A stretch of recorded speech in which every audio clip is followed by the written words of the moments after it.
Another comeback win for the Calgary Flames, and is Connor Zary worthy of Calder Trophy consideration? Hey everyone, welcome into Burning Questions. Rob Wong joining alongside by Postmedia Calgary Flames writers Wes Gilbertson and Danny Austin. And guys, it's been a strong run of late for the Flames with a couple of impressive wins over the Dallas Stars and Vegas Golden Knights. Danny, we'll start with you. Have these victories changed your thoughts at all about the Flames' potential, or are you still taking a wait-and-see approach? Yeah, it's changed my mind a little bit. How that relates to what the team is going to do coming down the stretch with their free agents, that's a very different question. But this team is coming from behind. They're scoring lots of goals when they have to. They played a pretty good defensive game. They're getting good goaltending. I think they're getting production from all four lines. We saw AJ Greer with a huge goal last night. How can you not be excited if you're a Flames fan? I'm not necessarily saying they're cup contenders, but let's not forget where we were, 3 weeks ago? They were on a 6-game losing streak, and people were talking about them as being the worst team in the league. Of course it's changed. They're beating good teams, and they're playing well. And the vibes are good.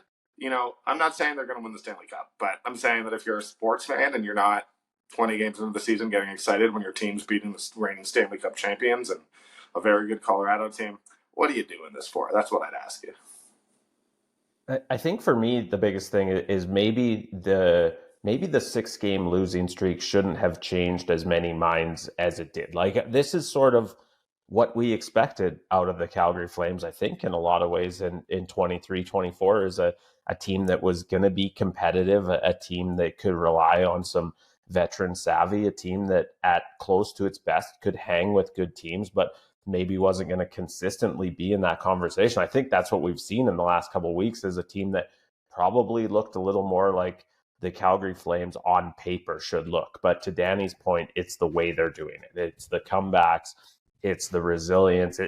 It's pretty easy for a team when I think everyone else was counting them out to start to maybe believe that themselves. I think the doubt can creep in. And so the sort of character that we've seen from this Flames team, the way like last night was their fourth third period comeback. They had 2 last season. They've doubled it already. So to just the way that they're winning games, I think has to change your belief in what this group is. To Danny's point, does it change the big picture? With 4 key pieces up, for new contracts, I don't think it should, but it's been fun to cover, that's for sure. Yeah, it's been a big change for sure over these last 3 weeks or so, as Danny mentioned. One of the key guys during this run, Wes, has been Connor Zary, 10 points already in his first 12 NHL games. There seems to be a little bit of Calder Trophy buzz bubbling there for the Flames rookie. What do you think's stood out the most to you so far about these dozen games for Zary? Well, before we get into Calder Trophy, let's just stick with Rookie of the Month for November. I do think he's in that conversation. If you look right now, he's second in rookie scoring this month, 1 point behind Connor Bedard. But, the comparisons that I'm more interested in are sort of the historical stuff that's popped up in the last couple of days. So he gets to 10 points in the month of November. He's the first Flames rookie since Matthew Tkachuk in 2016-17 to hit double digits in a month. Pretty good company, right?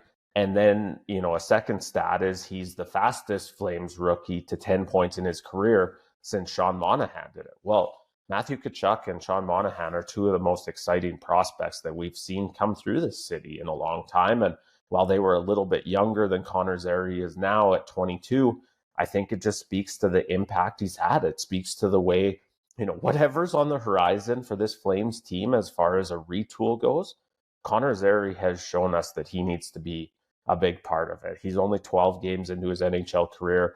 He told me kind of, pump the brakes. I have a lot to prove yet. But as far as introductions go, it's been pretty darn impressive. Yeah, I'm going to stick with a relentless positivity. Why not? Throw him in the Calder race. The reality is the numbers of the last month do merit that sort of conversation. And it is early. There is a lot of hockey to go. But for me, I just think back, I've been on and off covering the Flames for sort of 4 or 5 years. And there was a stretch where Zary was pretty low on a lot of our sort of list of Flames prospects, certainly behind Jacob Pelletier. Matthew Coronado, who's younger and deserves time before we start, really adjusting these rankings. But I'm amazed. I did not know that this is what was coming from Connor Zary, even in training camp. We'd heard he'd taken strides, but his first year in the AHL was really, really disrupted. by a tough injury. And yeah, ultimately here we are. Connor Zary has come in, he's produced, he sort of changed, I think, the way I sort of view what the Flames' future could be, because I think they're one or two steps ahead with these elite, potentially first line prospects, maybe a little bit further ahead than I thought they were. So it's super exciting. All right, got to finish with the story of Dusty Nickel, amazing name, by the way, who was the Flames' emergency backup goalie in Monday's game. Almost had to come in when Dan Vladar was shaken up during a first-period collision. Danny, you wrote about Nickel post-game. What was going through his head when all that was going down? I mean, before I say that, like, the guy was hilarious in the post game. I don't think we ever had a louder post game scrum. The guy just couldn't contain his excitement, and you have to be excited for him.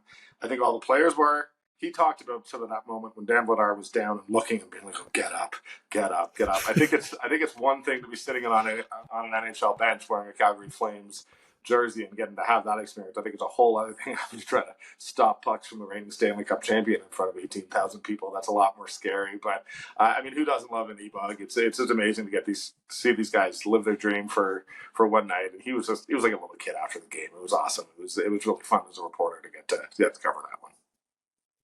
I was a little worried with Danny's generosity today that he might suggest he should be in the Vezina Trophy conversation. I wouldn't go quite that far, but just an awesome story. You know, the smile on his face, and we heard Mackenzie Weegar allude to it. You could see it every time the broadcast showed the bench. Like that was Dusty Nickel living out every kid's dream, and it's what makes the EBUG. Even though we've had a few now, it's what makes the EBUG such an awesome story. Yeah, always amazing to see those stories come up, and maybe one day Dusty Nickel will get to live out his dream playing in an NHL game, but hopefully that's a little bit further down the road for the Calgary Flames as they hope to stay healthy the remainder of the season. Have questions about the Flames that you want answered, send them to calgaryflames@postmedia.com, and we'll answer them here. For Wes Gilbertson and Danny Austin, I'm Rob Wong. Thanks for tuning in, and we'll talk to you next time on another Burning Questions.